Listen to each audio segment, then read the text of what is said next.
Act 2. Brassett discovered above table the cigarette box, ashtray, and matchbox on salver, places them on the table in the centre. Well, we're sailing along. He makes a wonderful old lady, not a doubt about it. A bit singular to look at, perhaps, but then look at some of your old ladies. Nobody'd believe impossible. And you don't seem a bit worse to look at than 2 or 3 I could mention holding very high positions too. Both the old gents have got their eye on her. Law, if only they knew. I fancy Sir Francis his favourite, although old Spettigue fancies himself. Well, college gents will do anything. Jack nods, wearing a straw hat, and he sees Brassett. What are you laughing at, eh? Beg pardon, sir. I was thinking of an old aunt of mine. Yeah? Uncle, I mean. Mind your own business and go and get tea. Do you see? Tea. Tea, sir. Yes, sir. Out here. Out here, sir. Yes, don't stare like that. It's all right. I've got special permission. Oh, beg pardon, sir. Brassett exits into the rooms. Well, now for Kitty. Where is she? Everything's going on all right at last. Babs frightened the life out of me 2 or 3 times at lunch, the way he walked into things as if he hadn't had food for a month. But we've got over the worst. All the same, I haven't been able to have my chat yet with Kitty, but now they're all nicely settled down, I've given her a hint to meet me here, where we can talk quietly. And quickly. Here she is. Oh, hang it. I have a most particular appointment here with Kitty, so hook it. But so have I, Jack. With Kitty? No, with Amy. Well, then we both made appointments in the same place. Confound it all, what are we to do? Well, they are your rooms. Yes, but you're my guest. Here, come on. Got any money? Nothing. A halfpenny, that's all. Ah, sudden death. Heads, you and Amy. Tails, me and Kitty. Here she is. Oh, Jack, that's all the money I've got. Enter Kitty. Charley looks disgusted and goes down. Oh, Mr. Chesney, there you are. Yes, I'm here. In fact, waiting. I was beginning to fear you wouldn't come. Why don't you go? Have you no tact? Enter. But what about me and Amy? The Wykham, there you are. Yes, I was coming. I was waiting. I'm here. Over to Amy. Beastly awkward. Oh, I say, Charley, have you shown Miss Spettigue all round the garden? Yes, Jack, I have. 2 or 3 times. In fact, we've just come from there. I wish he'd leave us. Lovely garden, isn't it? Yes, I suppose it is. Suppose. Goes Oh, behind Amy and Charley, haven't taking them by the arm. half seen it. Charley, Miss Spettigue hasn't half seen the garden. Kitty goes up behind the table and watching with interest and amusement. Take her and show her the roses and primroses and cabbages and things. Amy. But Jack, I was just... And Charley, tell Miss Spettigue those beautiful lines of yours. To our garden in summer. Jack, don't tell her I write poetry. She'll think I'm an awful ass. Amy comes down again. And don't forget, Miss Spettigue, tea here in half an hour. Very well, Mr. Chesney. Amy exits slowly. But Jack, the others are in the garden, and it worries the life out of me to see Babs. Kitty comes down centre to the table and sits. Well, don't. It's a large garden. Keep out of his way. Charley off. Exit Charley. Last, Miss Verdun. My dear Kitty, we are alone. Don't you think it was rather selfish of us, Mr. Chesney, to send them away like that? Well, we tossed for it. What? I mean, they'll be much happier together, alone. And it seems as if I could never get 5 minutes with you, safe from some miserable interruption. Indeed, I was beginning to fear you think me very rude, neglecting you as I have done. Oh no, not at all. I quite understand. I couldn't expect you to devote yourself entirely to me. Indeed, we've had a very pleasant time, and now? Yes, and now? I was thinking we ought to be going now. Go, now? Oh, good gracious, no. Why not? Before I've had a word with you? Oh, my dear Miss Verdun, Kitty. won't you sit down? I have something to say to you of importance. Indeed, Mr. Chesney. Yes. You know, Miss Verdun, there are times when a fellow's got to think a lot and think long. I suppose so. And there are times when a fellow mustn't stop to think, or if he does, he'll spoil his chance. Yes. Well then, Miss Verdun, Kitty, my dear Kitty. About to take her hand. Enter Sir Francis. Oh, beg your pardon. Jack moves and Kitty rises to go. Don't mind me.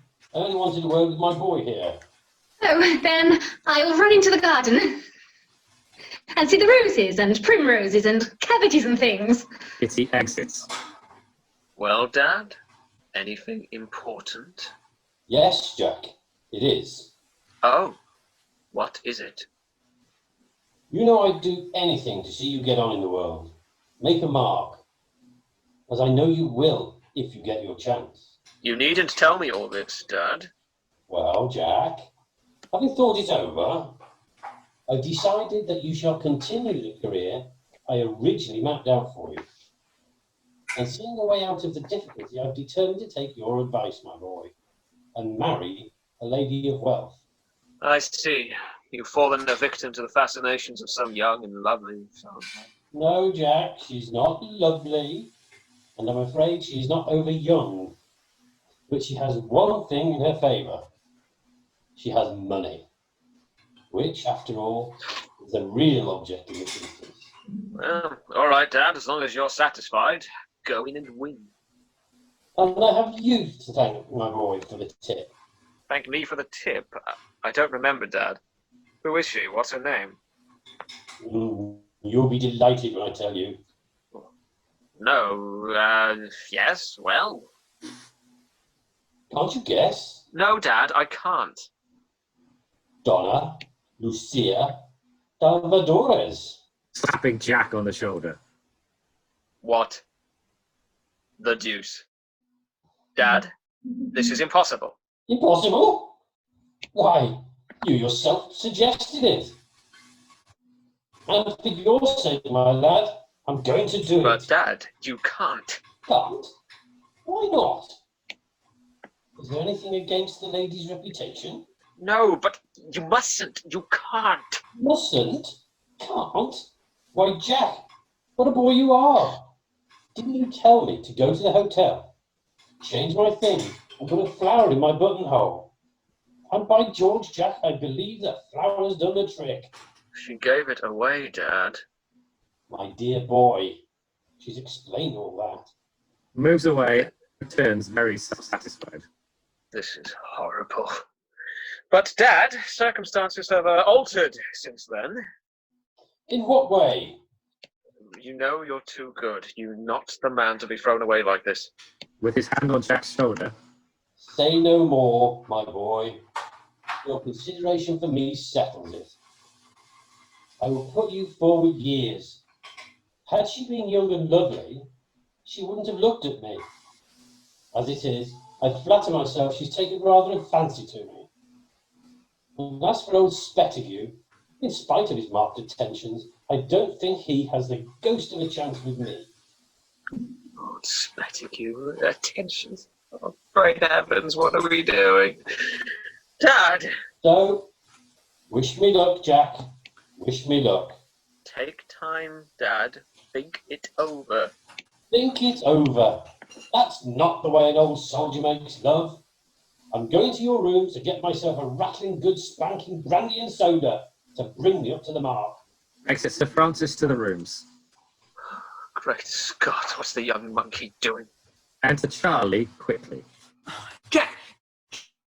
Jack, I wish you'd speak to Babs. He's going on disgracefully. He's taken Amy away from me and gone off round the Well, that's garden with nothing to her. what's going on here. Talk pops loudly off in rooms. Both turn. Charley listens, surprised. Hear that? Yes, what is it? My dad getting himself a rattling good spanking brandy and soda. Brandy and soda? What for? To propose to Babs, that's all. Oh, I knew something awful would come of this. We shall be found out and disgraced. How could you let it go on? Well, don't blame me. It was the fault of your muddle-headed aunt not knowing her own mind and leaving us in the lurch. Oh, I could strangle her. Oh, what should we do? We must find Babs and put him up to the governor's game. Find Babs, but Jack... Come on, we can go around the garden different ways until we've got him. Oh, but Jack, can't you end this horrible... Oh, shut up. We must keep our heads now or we'll ruin everything. Come on. Pushes Charley. Exits after Charley.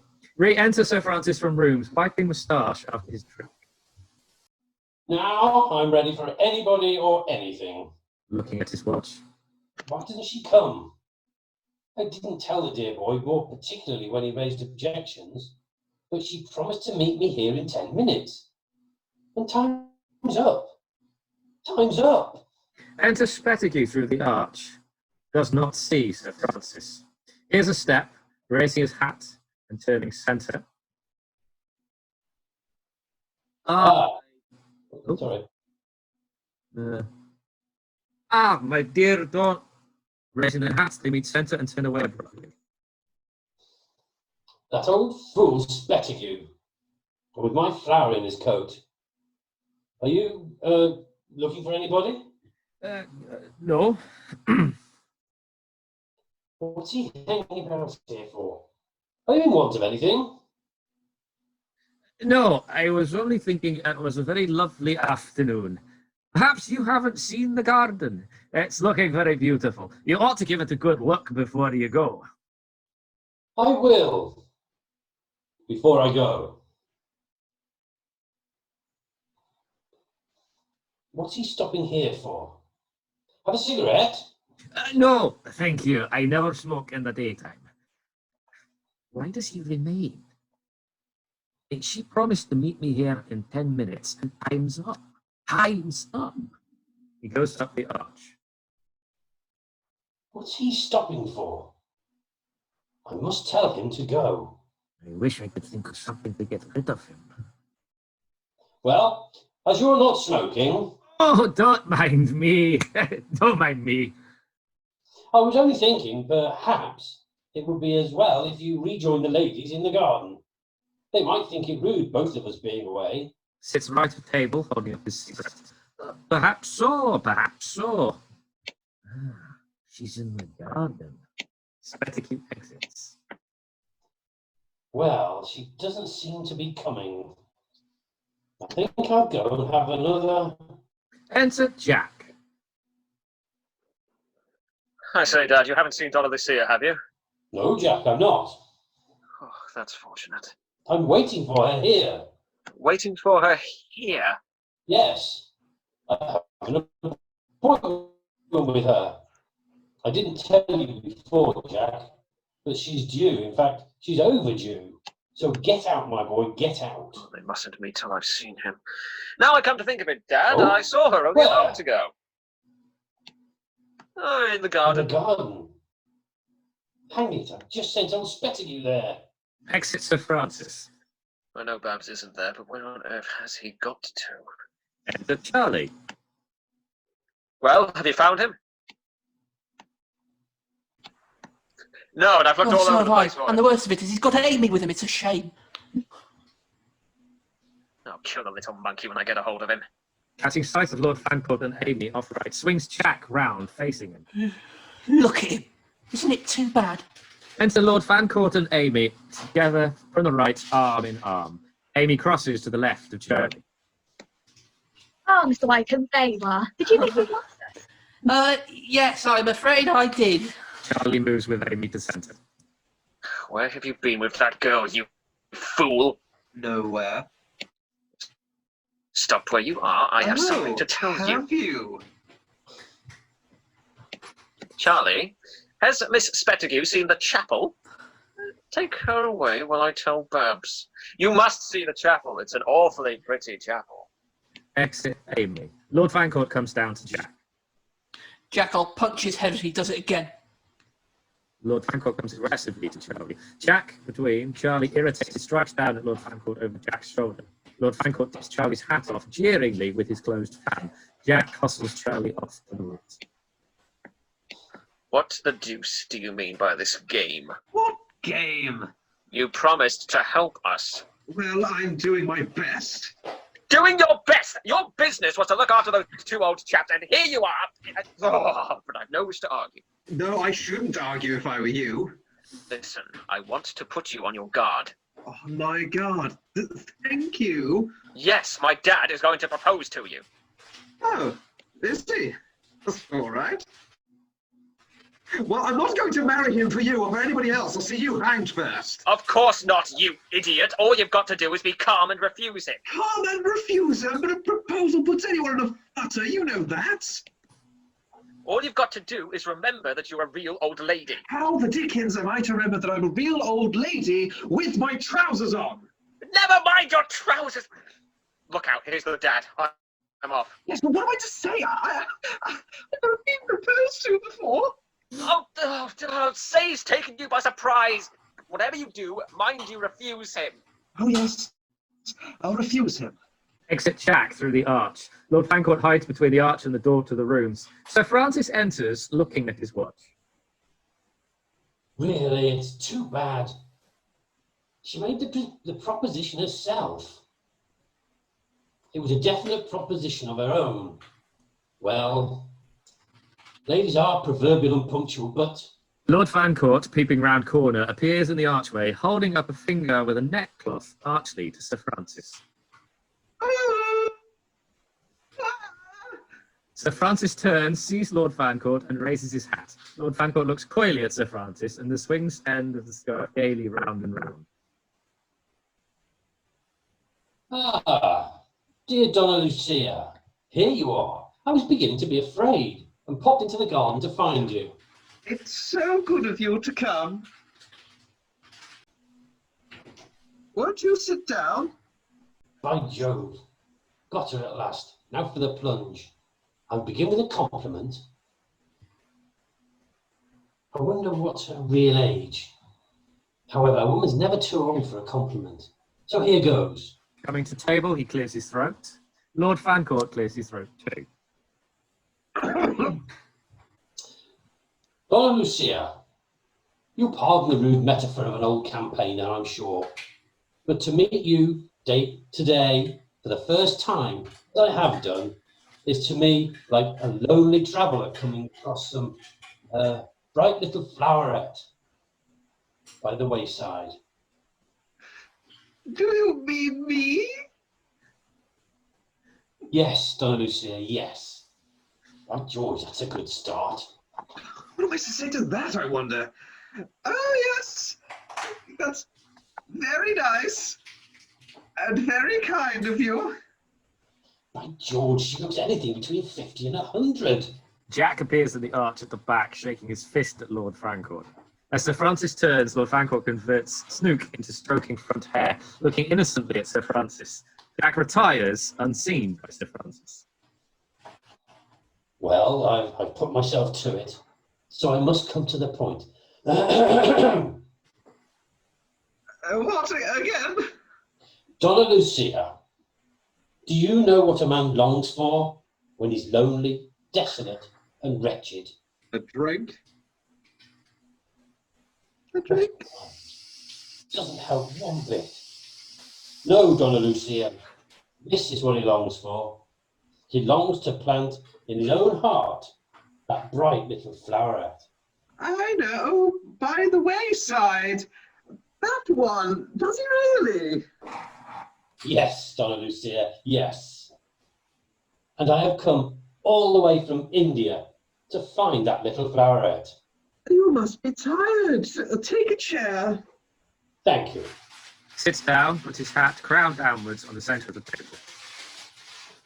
It's a long way, Donna Lucia, Oh, quite a long walk. but I have found it. Then why don't you wear it in your buttonhole? Ah, will you let me? Or will it be given away to another as you did before? Ah, yes, I remember. I was a naughty girl this morning. Putting the corner of the cloth in his mouth, shaking it to and fro coyly, with his hand unconsciously on the table. But, dear Lucia, He's getting on. The floweret, I mean, must sit at the head of my table, walk by my side, dwell in my heart forever. Places his right hand on his heart and with his left hand slightly moves his hat. Going to show me a conjuring trick. But I waste no more words. I'll come to the point with a soldier's bluntness. Will you be my wife?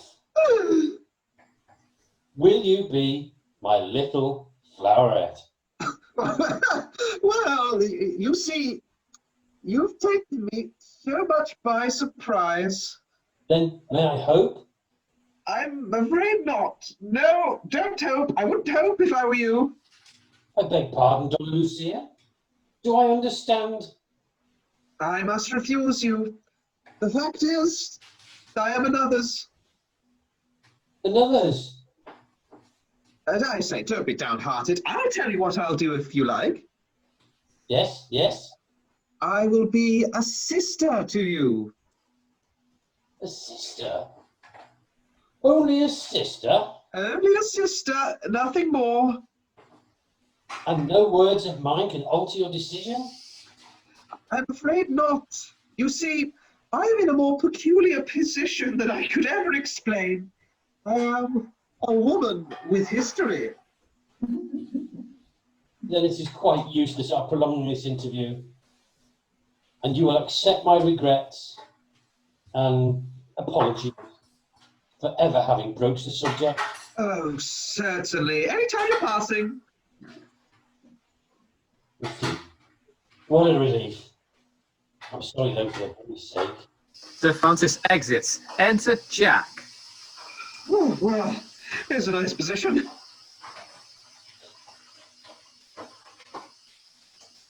You're muted, Dan. Take two. I didn't make a fool. Oh my god. I didn't do this right. You fool! What did you want to make a fool of my dad like that for? I didn't make a fool of the bull, you fool. Did you hear what he called me? Yes, a floweret. Yes. By the way, it's right. That's a nice thing, isn't it? Why did you cut him short and refuse him at once? I couldn't refuse him until he proposed. No lady could. Why, I shall find myself in the divorce court before I know where I am. Looks off and sees Spettigue crossing quickly in front of Jack. Oh, look out, here's old Spettigue. Turning to Jack, I shall, up sleeve. I shall land in one, I know I shall. I'm off. Picks up skirt quickly through archway down right. Jack in front of the centre table enters Spettigue. Ah, Mr. Chesney, have you seen? Ah! Absently pushes Jack, who sits suddenly on the table. Spettigue exits hurriedly by the archway. What the deuce did he bolt like that for? Anyhow, they don't wreck my future happiness. I must find Kitty. Why couldn't Charley's aunt behave like a lady and turn up as she promised instead of giving us all this trouble? I hate the sight of her before I've even seen her. Exit Jack. There is a pause. First door on the left. Thank you very much. Enter Donna Lucia with sunshade framing her head, and Ella by the archway. First door on the left, the man said. Ella? Yes, here it is. Mr. John Chesney. Shall I knock? Yes, do, my dear. Ella knocks. Chesney. The name sounds familiar. Why couldn't my nephew remain in his rooms and not compel me to follow him about like this? You telegrammed to say you couldn't come. I know, my dear. And then you changed your mind. Yes. For about the first time in my life. Why? Some vague desire to see him without his knowing. Knock again, dear. Closing sunshade. Ella knocks. The porter said they might all be in the garden. I could roam about these old places all day. Isn't it all beautiful? Dream away, Ella. I shall wait till someone comes. She sits at the table. Oh, to live among these leafy shades, ancient spires, and sculptured nooks, like silent music, a scholar's fairyland. But to one poor sublunary being, not quite so young as she used to be, a little baby. How lovely it must be by moonlight, where the shadows have no sudden fears, but are only folds in the mantle of sleep, and all is peace. And the silver bells chime to the sentinel angel of the night, who smiles to heaven and whispers back, "All's well, sweet bells, all's well." You fanciful little woman.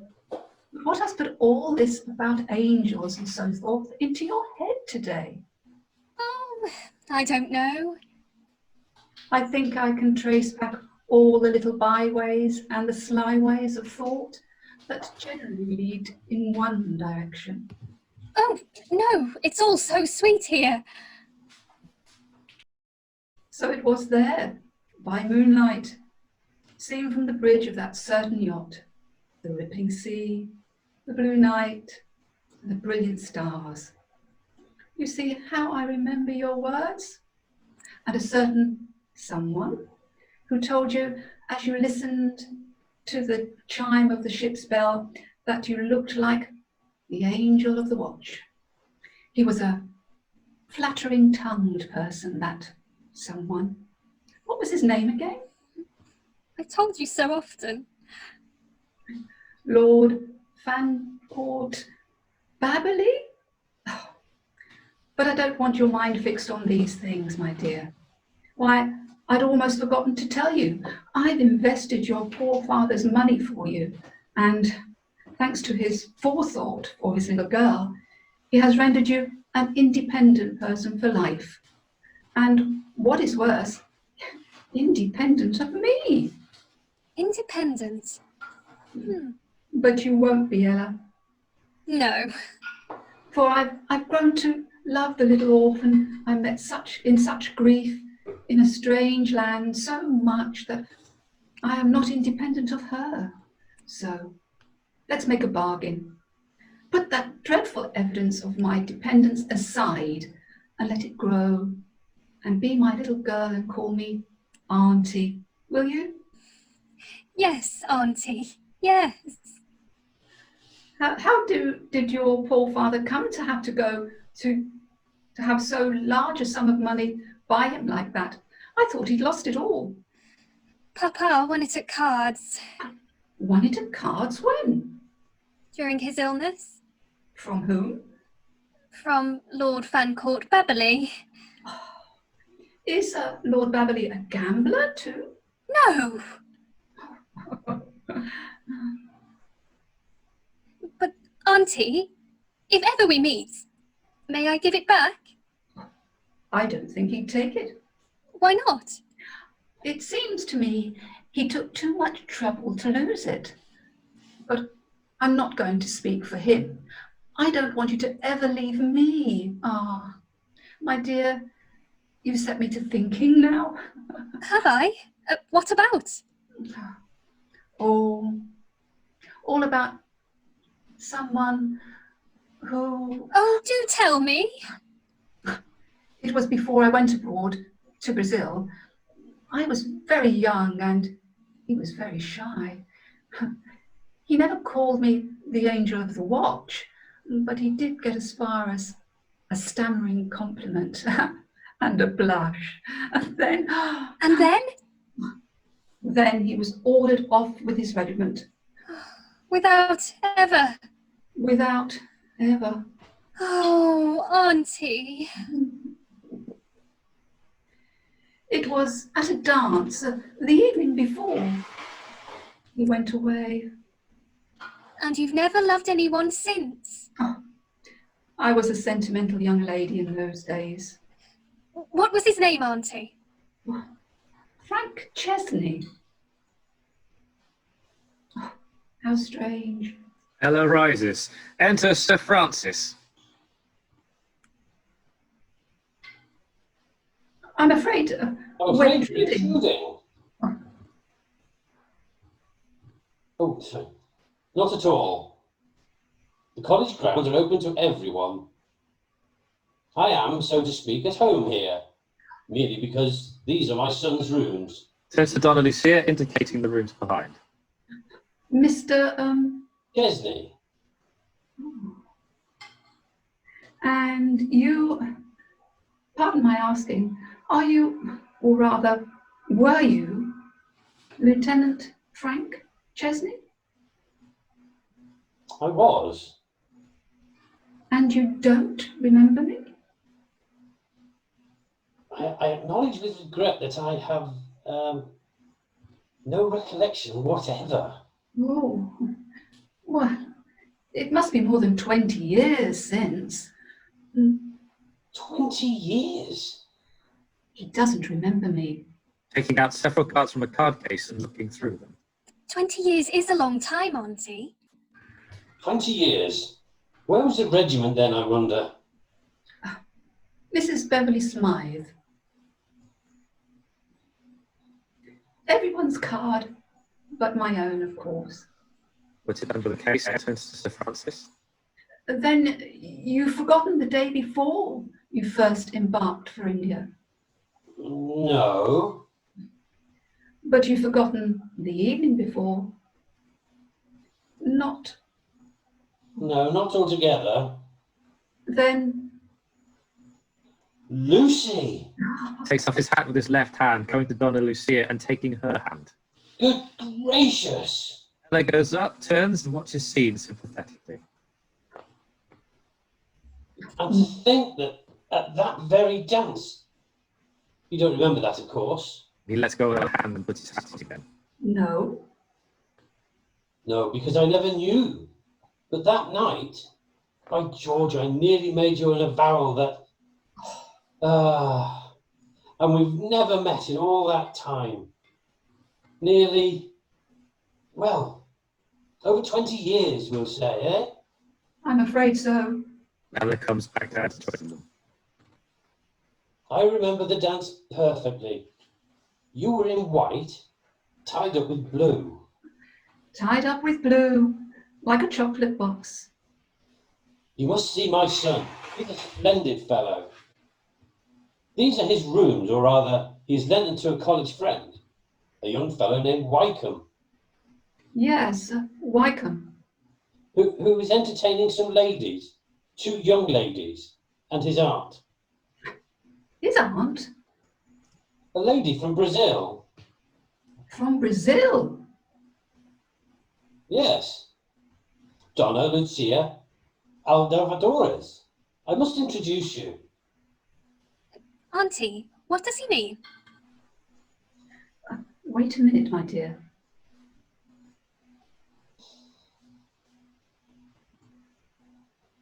Do I understand you to say that Donna Lucia da Salvadore is here, actually here? In the garden. Or was 5 minutes ago. Do you know her? I've heard of her. Shall I stay and see this out or return to town? And, May I trouble you? Holding out his hand for the card she's holding. certainly, certainly. Mrs. Beverley Smythe. Auntie, Donna Lucia! Shh! I'll find Donna Lucia and the boys, or perhaps you wouldn't mind coming into the garden to them. With pleasure. I'm quite curious to see them. My niece, Miss Delahaye. How do you do? Colonel? Sir Francis Chesney. Ah, come, there. Ella and Donna Lucia exit. Ah, Jack, my boy. If that had been Donna Lucia, things might have been different. Sir Francis exits after them. Enter Lord Fancourt, running rapidly across stage, holding up skirts in front only so that Spettigue following does not see trousers, and exits. Enter Spettigue, who runs across stage out of breath, top hat wobbling perilously, and exits following Lord Fancourt. Enter Brassett from house, stops in archway with tablecloth, sees Lord Fancourt and Spettigue, comes down and looks off after them. What's his lordship up to with the old gent now? Looks as if they were having a game of some kind. I think it's very dangerous running around like that. I'm not sure I didn't catch sight of his lordship's trousers. Enter Jack and Kitty. Now here we are at last, no one here, and I can speak to you. Kitty, my dear Kitty. Jack, look. What are you doing, Brassett? Laying the cloth for tea, sir. Go away! But you gave orders, sir. Put it back for half an hour. Quick, man. Can't you see I'm engaged? Really, sir? I congratulate you. Found you. Get out and don't come back! Brassett quickly puts a teacloth over Brassett's head, pushes him off through the doors to the rooms. Brassett exits to the rooms. Kitty goes to the centre of the table and sits. And now, my dear Kitty. Yes, Jack, you've said that before. Now don't interrupt me. I go straight at most things, and I'm not going to hesitate over this. Is it that you attach so much importance to it, or that you don't care what you do? It's both, mixed. So, Kitty, my dear Kitty. Yes, Jack. Ah, Kitty, do be serious. In a few hours, you'll be hundreds of miles away, and it may be years before we meet again. Unless what? Will you listen? I can't help myself. I've told you how my father intended me for Parliament and all that. Yes. Well, he tells me now that for the next few years I shall have to give all that up, earn my own living. Well, what will do you no harm, Jack? No, that's how I look at it. I've done well up here. I've worked hard, and work tells wherever you are. So, I intend to come out all right, one way or another. Broken the ice at last. The dear fellow. I hope they'll keep away. I'm sure I wish you every success. Of course. In time, I shall be all right. But the question is, will you wait? Wait, what for? No, I beg pardon. I didn't mean that. Oh, you didn't mean it. No, what I really mean is that before I say anything further, I should like you to understand what I've been telling you. Oh, yes. And what was that? Well, to be practical and lay everything fairly before you, my position in life will be something in... The city. Thanks. My home... Suburban. Yes, thanks. Exactly. Transit. Bus or rail? My personal income. Small. My extra income. Precarious.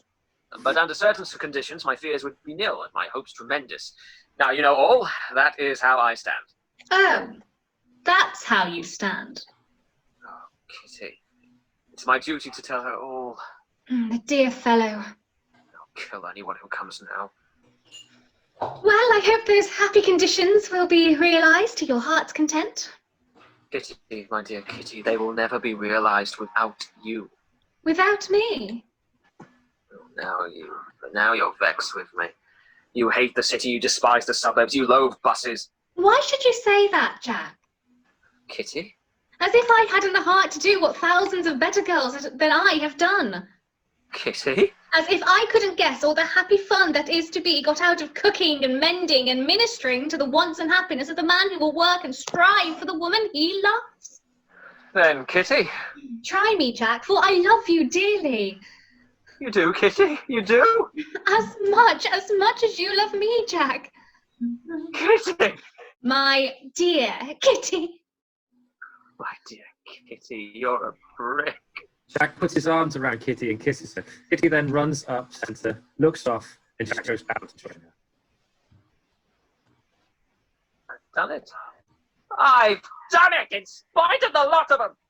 He walks up and down delightedly. Kitty turns on seeing Jack walking up and down. She laughs.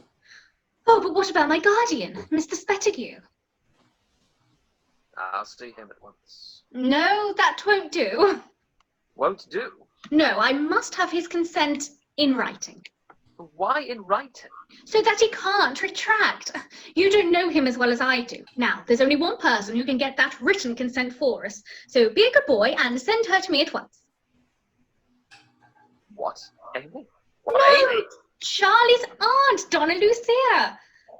Donna Lucia! But Kitty! Now, don't ask questions, there's a good boy, but send her to me at once while I find Amy. Kitty exits. Where are we now? This can't go on. Enter Charley, running, bangs Jack on the...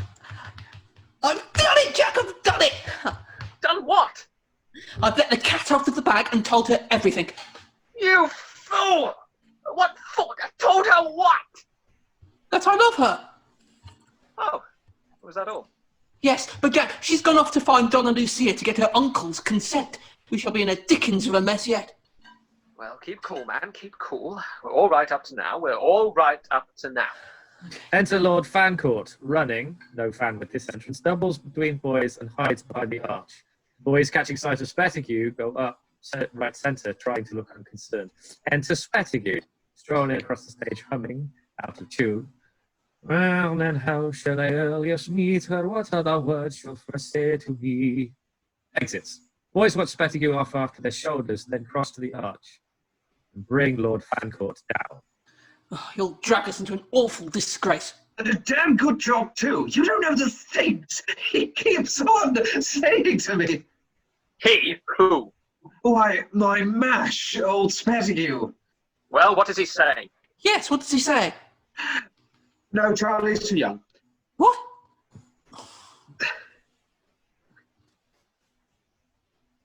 Get out, man. That's nothing. No, it's very embarrassing. Look how well I get on with the girls. Yes, confound you too well. Oh, do I? Oh, Jack, I can live this lie no longer. Now, don't start that. Some lies have got to be lived. What for? To save confessing them, you duffer! Oh, I wish to goodness you'd bring it all to an end. So do I. I want a drink. We'd be all right if the donkey would only be reasonable and behave like a lady. Yes, I know all that, but he can't. He doesn't know how. As it is, the selfish idiot's ruining and spoiling everything. Lord Fancourt listens to this abuse, looking hurt. He flings down Oh. in silence. I wish we'd asked Freddie Peel now. At any rate, Freddie Peel would have stood by us like a man. We were fools to trust him. Selfish little beast. Lord Fancourt lets his dress slip to the ground and steps over it. And you think of all the misery he's put us to. Lord Fancourt takes off petticoat and steps over that, looking injured, with hands in his pockets. I feel so infernally indignant I could wring his head off. Lord Fancourt stands grinning, hands in trouser pockets, facing the boys. He's now in shirt sleeves, waistcoat and trousers, but still wearing a wig, bonnet and mittens. Look at him now. Lord Fancourt bolts through the arch, who picks up the petticoat and the cloth. Charley picks up the dress around the back of the scene, and followed by Spettigue. They all exit. They re-enter, still running in the same order, across the stage. Exit Lord Fancourt as Spettigue re-enters. Jack and Charley stop to watch. They quickly hide the dress behind their backs. Mr. Chesney, have you seen Donna Lucia? In the garden. Exit Spettigue, Jack and Charley, and return tracking Lord Fancourt down with him. Oh, but here, you chaps, I won't stand this any longer. Let Charley have a go. Charley goes down and Jack puts the cloth half in his left coat pocket, gets the petticoat ready to put over Lord Fancourt's head. Lord Fancourt puts his hands in pockets in sulky refusal. Jack drops skirt over Lord Fancourt's head and tries to fasten it round his waist while standing behind him, finding it won't meet. Comes forward to see the cause and makes Lord Fancourt take his hands out of his pockets. Take your hands out of your pockets. Lord Fancourt does so and the petticoat falls to the ground. Jack pulls it up, Lord Fancourt fastens it. Here are your braces. Jack hands the elastic brace to Lord Fancourt, who lets it slip, hitting Jack in the eye. Jack gives the brace again. Lord Fancourt fastens it while Jack takes the brace and turns, looking off anxiously. Brace springs out of his hand and hits him. Jack grins. Lord Fancourt, turning, sees him holding dress horizontally, runs and dives into it, then shakes Charley by the hand as his arm comes out of his right sleeve. When Lord Fancourt gets his collar fastened, Jack says, Just when we want old Spettigue in his best humour, you go and risk everything by this fool of a game. What fool of a game? I'm not going to marry old Spettigue. I couldn't be happy with a man like that. You know, Babs, if it was your little girl, we'd do anything for you. Where's my antimacassar? And all you think of is running after our girls, confound you. Charley, am I all right behind?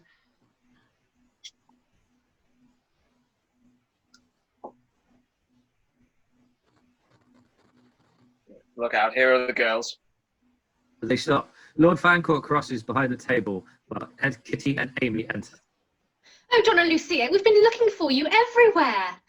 Amy and I want to much speak to you. We're in a difficulty.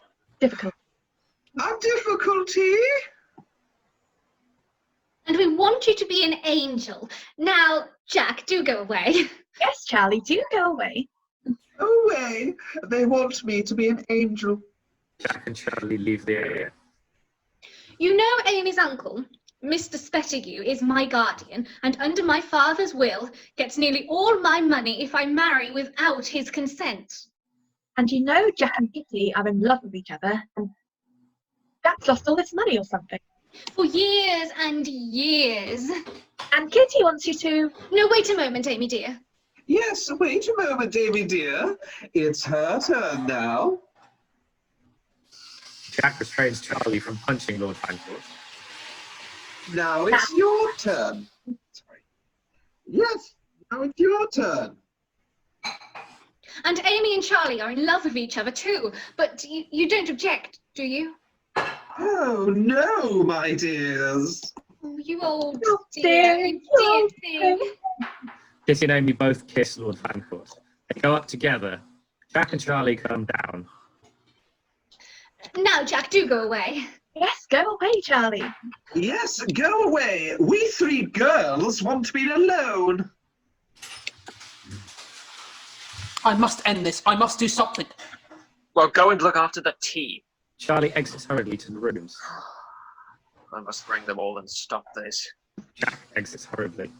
Now, first you know where we left off, don't you? Yes, you're all in love and want to get married. Well, yes. And we want Uncle's consent. And yours. And we want you to be an angel and do it. An angel and do it. Do what? Why, get Mr. Spettigue's consent. For both of us. Oh, for both of you? Yes, first you see, you'll give your consent to Charley and Amy, won't you? Oh, yes, nothing could be nicer.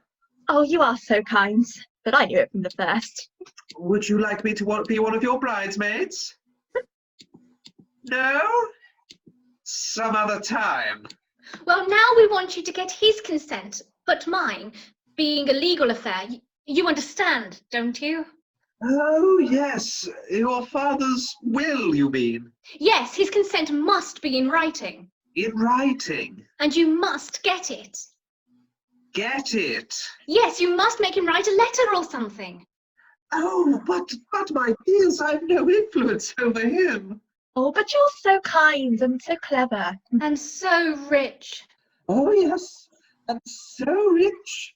I remember I gave away £5 only this morning. At any rate, you must try. Oh dear, Donna Lucia, do say you will try. We are going away. Oh, my darlings, don't leave me. He puts his arms around them. Yes, we're going to Scotland. Scotland! I know, a beautiful country where the whiskey comes from. There's a movie. And you Go. are our only hope. Oh, Donna Lucia, have you ever been in love? Oh, yes, dozens of times. I mean, once in love, always in love, you know. Then you must know what it means to us, don't you? I should rather think I did. You'll get his consent for us, won't you? Well, I'll do my best. Oh, you can't say no now. No, not now. Then we'll find Mr. Spettigue and send him to you at once. Exit Kitty and Amy quickly. Oh, well, here's a deuce of a mess. Enter Brassett from the rooms. There's a slight pause as they look each other's eyes and smile. Oh, I say, Brassett, can you give me a brandy and soda? No. Oh, it's all Spettigue coming. Enter Spettigue wearing property top hat with tin lining. Ah, there you are, dear Donna Lucia. I have been looking for you all the afternoon. I have so much to say to you.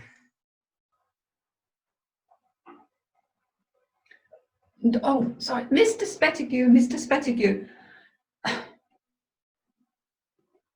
Will you introduce me to... How annoying. Why couldn't you have kept away? Oh, certainly. Donna Lucia, Mrs. Buttercup Smith, Donna Lucia Dalvadore. How do you do? They shake. I'm Charley's aunts from Brazil, where the nuts come from. How do you do? Do you know I'm most interested in meeting you? Really? I knew your late husband intimately. Enter Charley into the archway. Lord Fancourt turns to fly, but is met by Charley in the arch. Donna Lucia crosses downright, smiling wickedly. What's the matter, Babs? She knew my late husband intimately.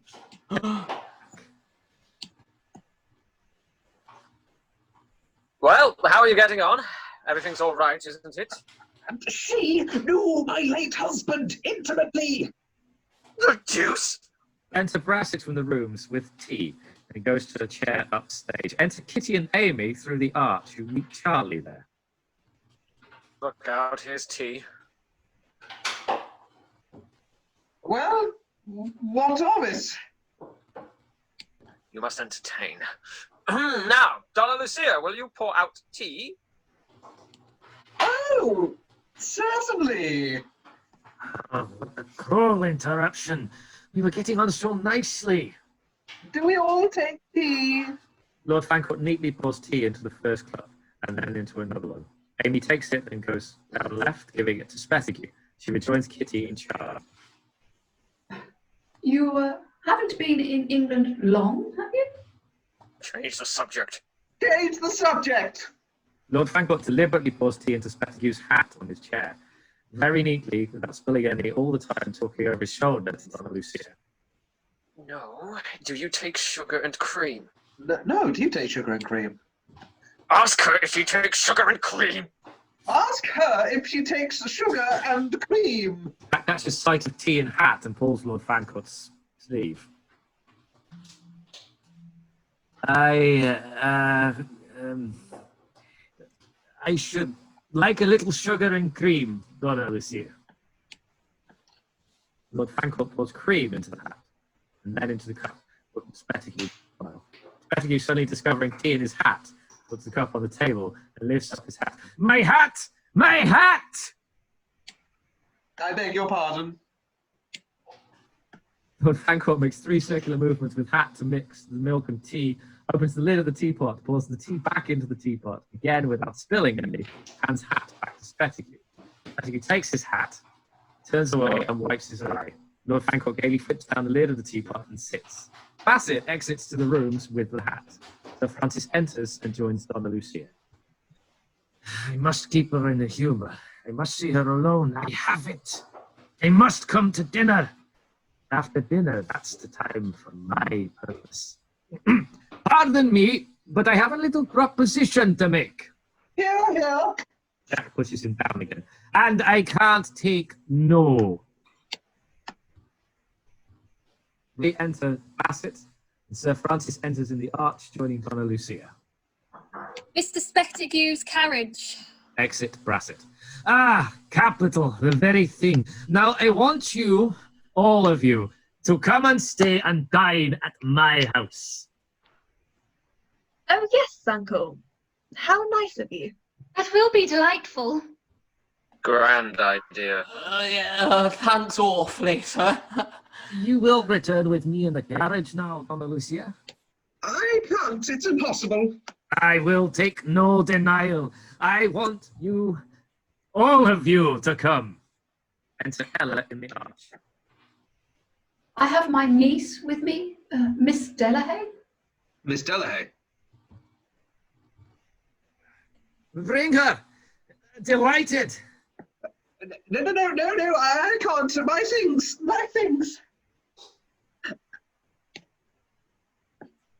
That voice. No. It is. It is. Oh. No. Lord Fancourt puts skirt over his head, falls back into Spettigue's arms. Spettigue catches the hint. Jack kneels at Lord Fancourt's feet and holds down skirt, hiding his feet with his hat. Tableau finishes, the curtain comes down, end of act